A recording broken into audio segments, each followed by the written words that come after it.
EM Weekly starting right now, bringing emergency managers from around the world together to learn, share and collaborate. Good morning, and good afternoon, depending on where you're at. And we got some great conversations going on. And Dan, who has been feeling under the weather, and he's back. Dan, hey, good morning. Feeling better, man?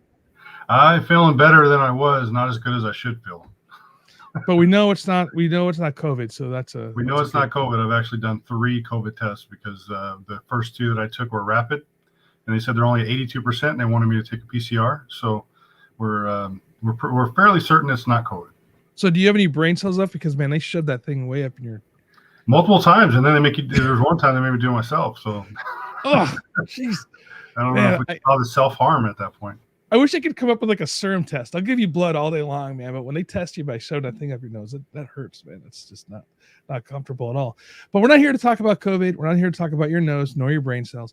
But we are here to talk about the All Hazard Incident Management Team Association and what it is. And well, we have a special guest coming in from your old neck of the woods from Texas. It's and Paul actually told me this morning that he retired officially from the forestry, and I didn't realize that Texas even had forest. I always think of just flatlands and rocks. But Paul, welcome to EM Weekly. Good morning, all. How are you today? I'm doing well, sir. Good morning. Well, sir. Thanks for joining us. Absolutely. So, tell me about your experience in the Texas forestry. That's that kind of I'm excited about that actually. Sure. I have to be give you the thought process that it's not Texas Forest Service anymore. It's Texas A&M Forest Service. We've been a part of the A&M University system since like 1915 when it was evolved. And so it's, been a unique venture and journey in that thing. I had 25 years with them. And then prior to that, 15 years local government. And in the middle of it, obviously, in the Army Reserves and that stuff. But interesting, Forest Service has become somewhat of a mainstay, definitely of the incident management world. Been a part of the evolution of our all-hazard IMT program throughout the nation. So the biggest fires that I've been on doing emergency management stuff has been run by the National Forest Service, right? Because, I mean, as soon as it gets into the national woods here, I'm in Orange County, California, and we have a couple and the National Forest. And I'm telling you, I remember the first fire I went on, the first large fire I went on, as part of emergency management, not as a first responder, but and I got to the command post. There was like 2 vehicles, literally an old broken down trailer, right? Because we're like the 20th something fire, and a truck from the Salvation Army. The Salvation Army food truck was there. And yes. I go to bed, I sleep in my truck. I go to bed, I wake up, and all of a sudden there's like 30 trailers. I go to bed again, I wake up, and there's like 100 trailers. I'm like, where do all these people come from? I mean, how am I not hearing it in the middle of the night? But yeah, it's amazing. So it's a huge complex that gets built. Talk a little bit, how does that happen? Like, what's the process of getting all that gear to a command post? That's a great point. One of my fires that I love to tell a story about occurred in California back in '96, and I went out there as a plans chief trainee, just like we look at today, how your evolution and being in position. But I was doing plans chief trainee position, and got out there, and they had I think it was a couple of 1,000-acre fire, and by the time I left, we made it Texas size. And the reality was, I would tell you that was probably a heck of a learning experience, because what you described there, I recall very distinctly going through what we know as a planning P today, and you went into the tactics meeting, and they had conversation. But then at the planning meeting, all of a sudden the instant meteorologist I met came in, and he gave this new prediction as far as a Santa Ana wind projection. And the fire behavior analyst said, okay, if that's as per what the IMET said, folks, this is where this fire is going to be, tomorrow. And it's going to go through a community. Well, immediately the ops chief, turns, it was a unified command with CAL FIRE or CDF at the time, and the U.S. Forest Service. And he looked at the 2 incident commanders and said, folks, based on what they just said, we need to order up Cal OES, aka all the mutual aid. And the ICs looked back at him and said, how much are you talking about? He said, I want 50 strike teams of engines. I need them here today.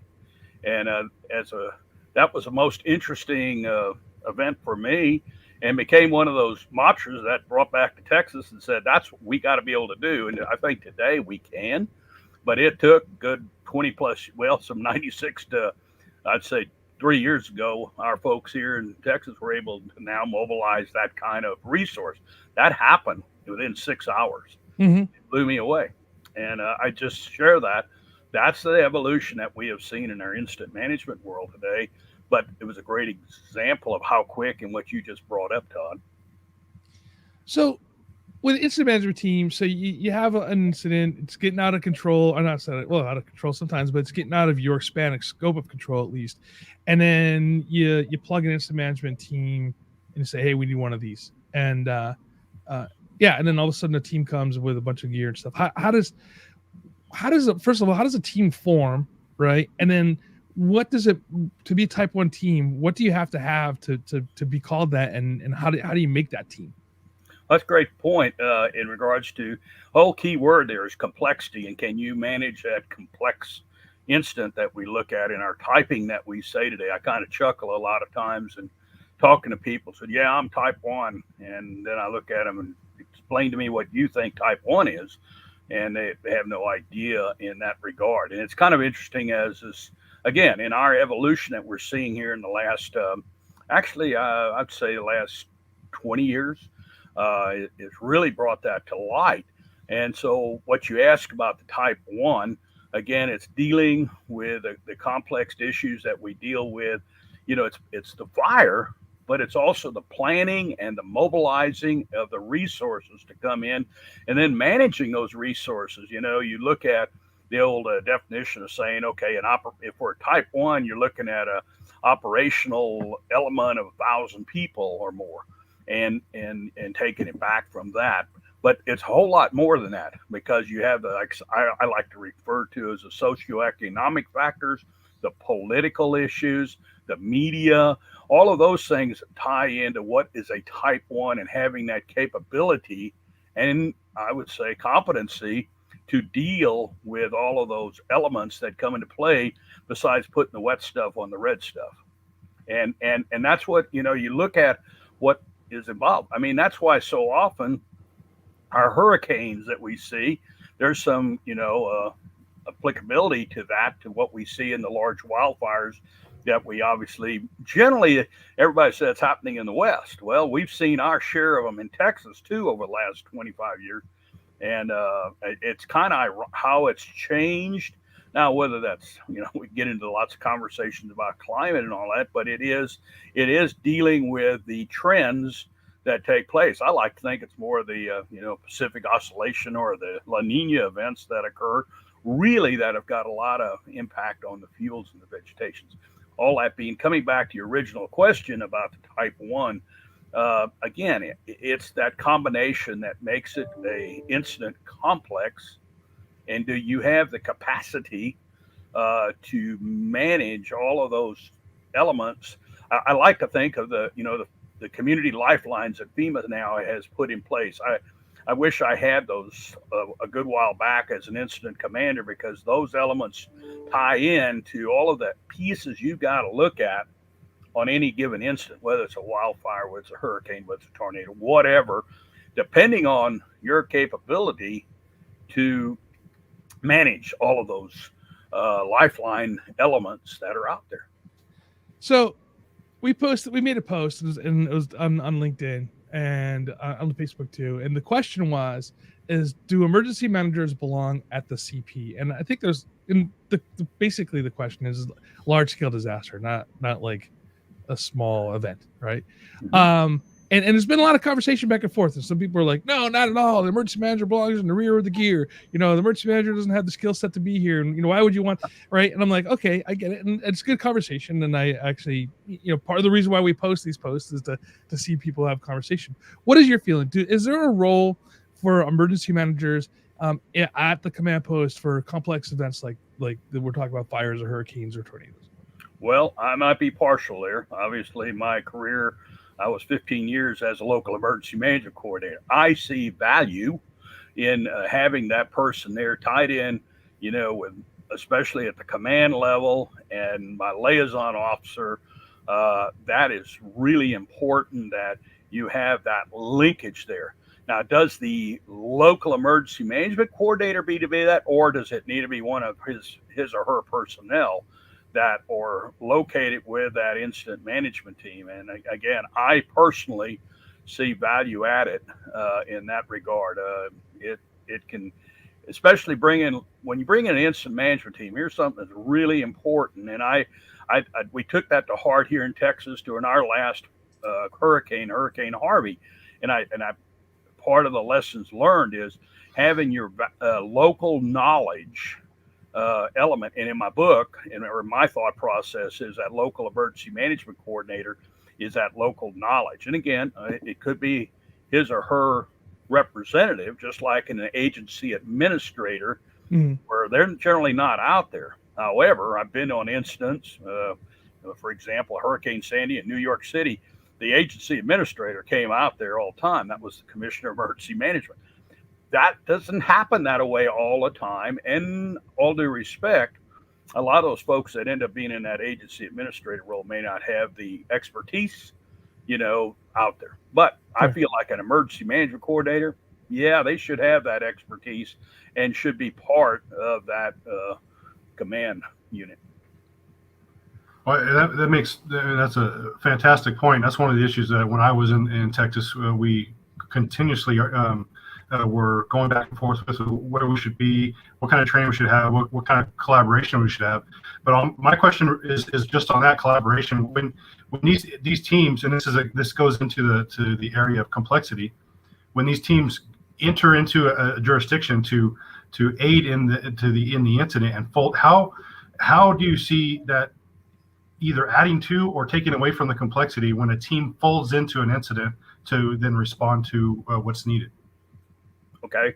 Well, the old adage about we want to bring chaos out and get back to some kind of normalcy. And I feel like when you bring a team in, an experienced team, and hopefully that's what we're bringing in, whatever level it is, they're bringing that capability to bring us back to normal. And that normal, again, can be many different segments to that. And I want to tie one other thing back to our previous thought process. There was, when I don't know that I finished it, when we had Hurricane Harvey, one of the things that our state operations center, our Texas Division of Emergency Management, the main folks said, if we bring teams in, we make sure that we have a person from Texas that understands our local system and our culture, shall I say. Yeah. So again, that comes back to your previous question about emergency management coordinator. That's how we have that linkage and how we tie it in. Having the local knowledge and having the ability to know what you brought up, Dan, is the fact of, well, okay, we want to get it back to normal. We need to know what normal was or is to be able to help affect and make that change in getting it back there. Hope that answered your question. You did. Thank you. So I get the incident. I have the incident management team level 3 training underneath my belt. All right. Yeah. Yay. Gay for me, right? But I thought the class was great, by the way. If you guys have an opportunity to take in that class, take it. I really, even if you don't plan on being part of a team, or if it's just, but just go through the training because you really learn a lot more about incident management teams and some of the processes that go through it. But the one thing that really stressed upon with the class was getting that delegation of authority from your local government. So talk about that for a second, and exactly why do you need that, and why is that the most important document you're going to have in your pocket? Absolutely. Well, I like to think as an incident management team, and especially as an incident commander, I want to know what success looks like. And there's a number of elements that delegation of authority, and I believe also in, when back when we started the one-eyed NIMS, coming from two-eyed NIMS, that was a component of one-eyed NIMS, was a delegation of authority. And many people just did not understand, am I taking and giving all of my authority off when I give a delegation? And the answer is absolutely you're not, because you address it in there. What is it that we are expecting of that incident management team? And I like to say it, what's success look like? And that's the element of why the delegation is so important, to have that conversation. Now, that being said, I will admit, many times I've gone out and we've actually wrote the delegation and come back to the agency, administrator or the county executive, whoever, and said, here, I think this is what you want us to do, and we walk through that. And, there can be that negotiation factor with it. Many times also, I will share in that delegation, if I, as chief of fire operations for Texas A&M Forest Service, and bringing personnel in, many times I would be the one giving a delegation. If I was out there with that on that particular incident, I would make it a unified command, because then I have some actually kind of taken some liability off of that incident commander on that team, and go, like I say, go unified command. I'm going to let them manage their team. But the reality is it helps in having that ability there, or actually putting one of our other incident commanders as tied in with them in our state. That part would be advised in that delegation. Absolutely. I think that's important. Now, and again, I can't overemphasize, what that delegation of authority provides for. And that's part of it, is what are your legal authorities? How are we going to look at the physical parameters here? All those elements are really important. Even how are we managing the public information process? How are we going to manage, the law enforcement, any kind of legal elements that may need to be, that in a good delegation authority, that should be addressed in there.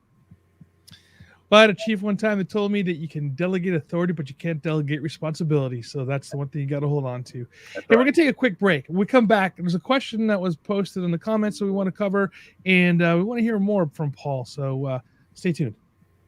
Hey, all, how you guys doing? Hey, if you're headed over to the National Homeland Security Conference in Las Vegas from August 30th to September 2nd, I want you to stop by and see my friend Sean Griffin and his team at Disaster Tech.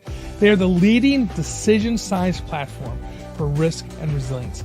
See, and be sure to stop by booth 205 and learn how Disaster Tech's DICE solution can help your team plan and exercise across government and industry, leverage data and risk intelligence, and accelerate evidence-based decision-making, and ultimately save lives, money, and time. And hey, also follow them on Twitter at Disaster Tech INC for more updates. That's Disaster Tech INC. See you there.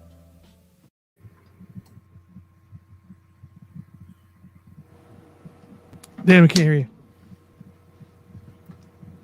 Oh, come off mute. Am I off mute? Or I'm off mute. I also just wanted to send out a reminder to everybody to keep your eye out for us in New York City. November 18th, we're going to be at the National Disaster and Emergency Management Expo, and we're going to go live with, Todd's going to go live actually with FEMA administrators Craig Fugate and Pete Gaynor. So he's going to do a fireside chat tackling all things emergency management and disaster response.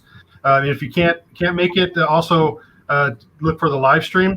But we just want to say a big thank you to the presenting sponsors at Crucial Staffing, Don't Send Bobcat, and OnSolve for helping us bring this session to you. Awesome. Thanks, Dan. Thanks for that information as well. And I do look forward to seeing everybody in New York if you guys can make it. If not, like Dan said, jump on the video stream. So before we went to break, Michael comes in and says, hey, many IMT incidents 209 show numbers of responders, but also they tend to only show fire resources. Why not law, public works, utilities, etc.? This would give media and communications a real view of resources. Or is that an EOC task? From my perspective, I believe that we should show all the responders on our 209, and basically, especially if they have responsibility, or say accountability, maybe it's a better term, to our incident.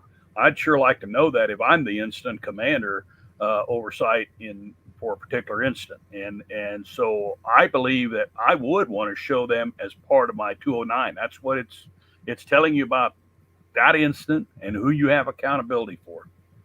Absolutely.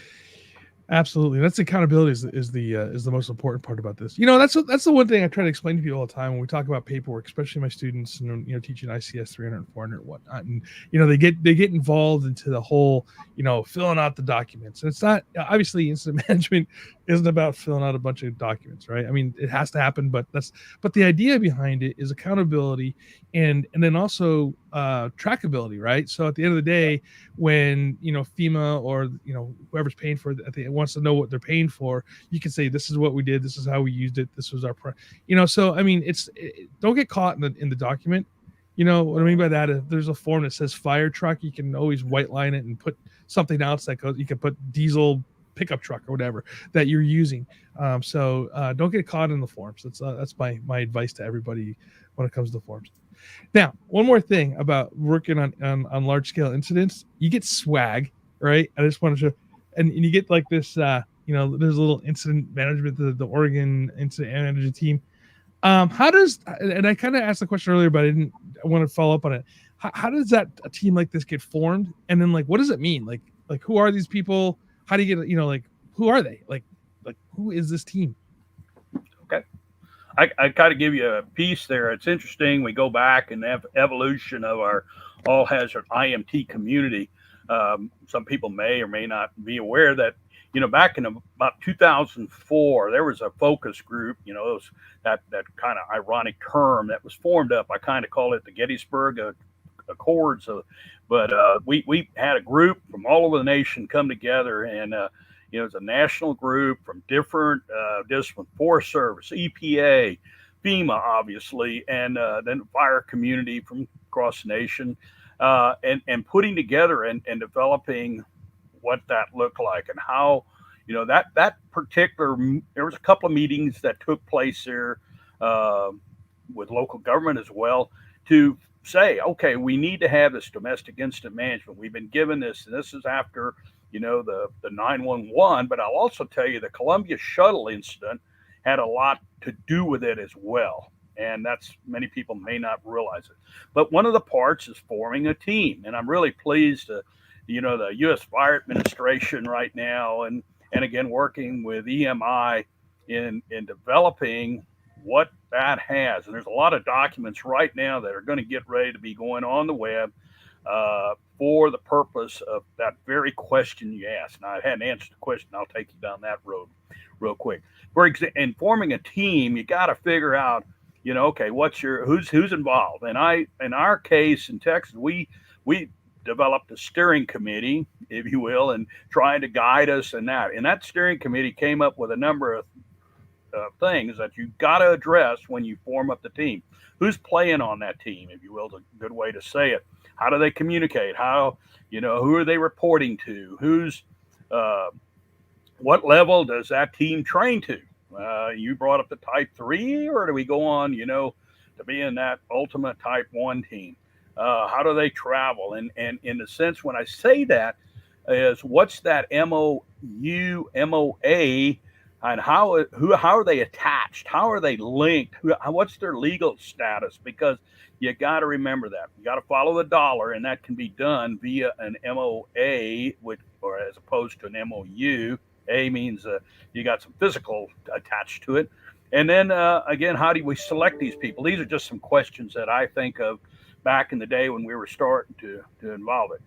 How about having different folks from different disciplines? And we're pretty big on that back in the day when we evolved it, because is it just fire? Is it EMS? Is it law enforcement, emergency management? I think it's all of the above, frankly, because that makes for a team to be very diverse and bring in their pieces. Is it a state? Is it a local only? How about, can you integrate even federal? Now that's got to look at what their policies are as far as being able to do that, but that's doable, and kind of taking it. Next question you asked, you had the Oregon team there. Who's the oversight to it? In the case of Oregon, like say their state fire marshal office was a lot involved with it, along with ODF, the Oregon Department of Forestry. Oversight in Texas, we've got like I say, Texas A&M Forest Service has by statute the ability to form these incident management teams. And that's going to vary, obviously, across our 50 states. And, that's something that's got to come up with determining how that's done. And it would be good to have some kind of legal backing in there, whether it's through your legislatures or however you accomplish that. But they got to have legal backing. They got to have physical backing to make those teams.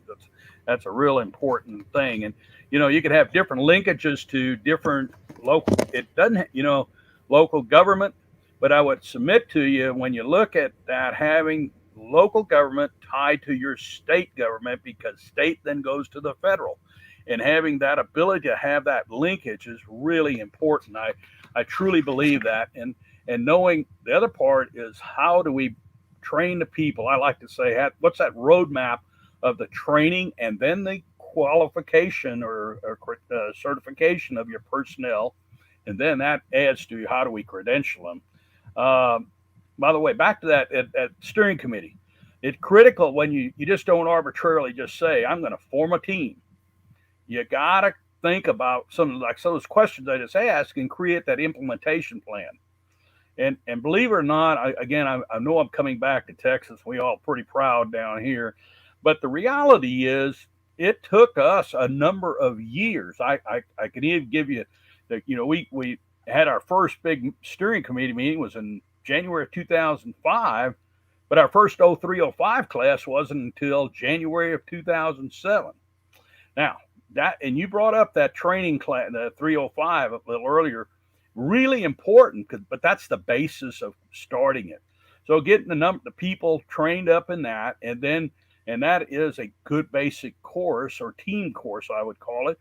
Then do your position specific training, and that all can be put into your roadmap that you develop for your implementation. I mention all those things.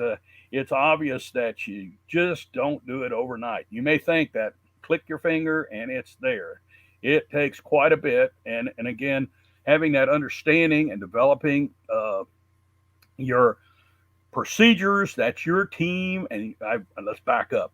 Your guidelines, I'd rather say it that way. Your guidelines for the development and obviously the succession of your team. And one of those elements, succession planning, because your team will have turnover. How do you keep the team continuing to be very functional, active, and vibrant? And that to me is a real important part. You brought something else up. How do we mobilize? Well, that would be part of that implementation plan too. You get your people trained, you get them qualified, then talking about that mobilization of that team, and how many do we take? Do we have the depth? And that should be again part of the implementation. How many folks are we looking at? We started out when we looked at that program. We said, 14 people is going to be our typical type 3 team.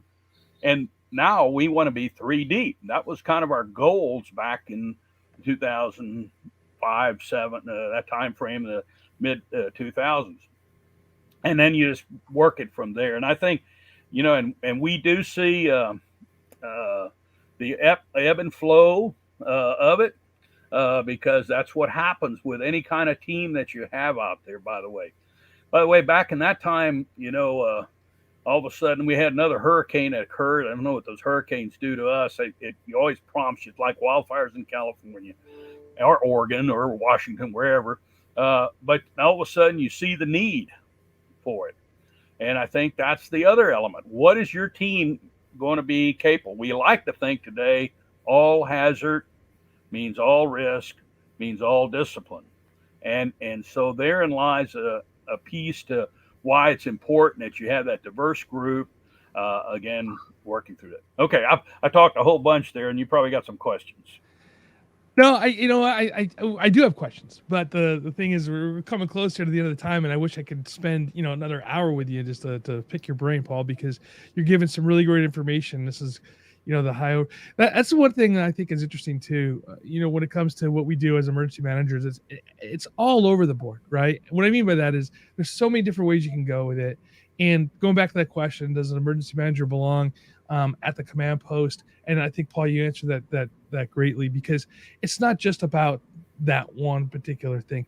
And the other thing too is I think that the misnomer is that if an emergency manager is at the command post, that they're going to be the incident commander. That's not what that question is. It's what value can they bring to the command post to help out from that level, and whether you have to be in an EOC or not. And I think that you're starting to see smaller jurisdictions use incident management teams concept, even if it's not traditionally an incident management team, the concept of that, because you can't do 3-4 deep. You can't have a full team out at the incident and have an EOC staff, because you just don't. When you only have X amount of staff members, that's what you can do. So I love the idea of using incident management teams, as a team, including your, whoever is your lead at the time, whether it's a public works issue or fire or police, and having your backup with emergency managers and other staff members like that. So Paul, I do really appreciate everything that you're doing. We have one more comment that just popped in. See if we can grab it. Does your IMT send somebody to the EOC? Say that again. Does the incident management team, do you guys send somebody to the EOC? If that is part of what we see would be value added, absolutely. That'd be that liaison factor that we put there if we need to. Absolutely. Dan, you got anything else before we let Paul go? Well, I just want to thank you for your time. I mean, I appreciate your insights, and I had some more comments I wanted to make, but if we did, I'd be here for another 10 minutes with you. So I'll let you go. Respect your time. Just appreciate the time you gave us today. Absolutely, Paul. Thank you so much. And hang on one second. We'll be back to you in a minute, but we got to say goodbye to everybody else. Hey, Dan, thank you so much. I'm glad you're feeling better. At least better to be back on the show and get healthy there. Everybody else, thank you for your time today. Thank you so much for spending some time with us. I mean, this is a really important conversation, and how we can really expand what we do as emergency managers, instead of being in that proverbial box, right? That we can do things outside and learn from each other. And, as we see climate change and stuff happening, we're going to start seeing more of these type of incidents. So until then, follow us on your favorite podcast player. And also, hey, check us out on LinkedIn. Engage what we do. We have some good questions coming up. Our team is working hard to really inspire. So follow us on LinkedIn. All right. Until next time, stay safe and stay hydrated.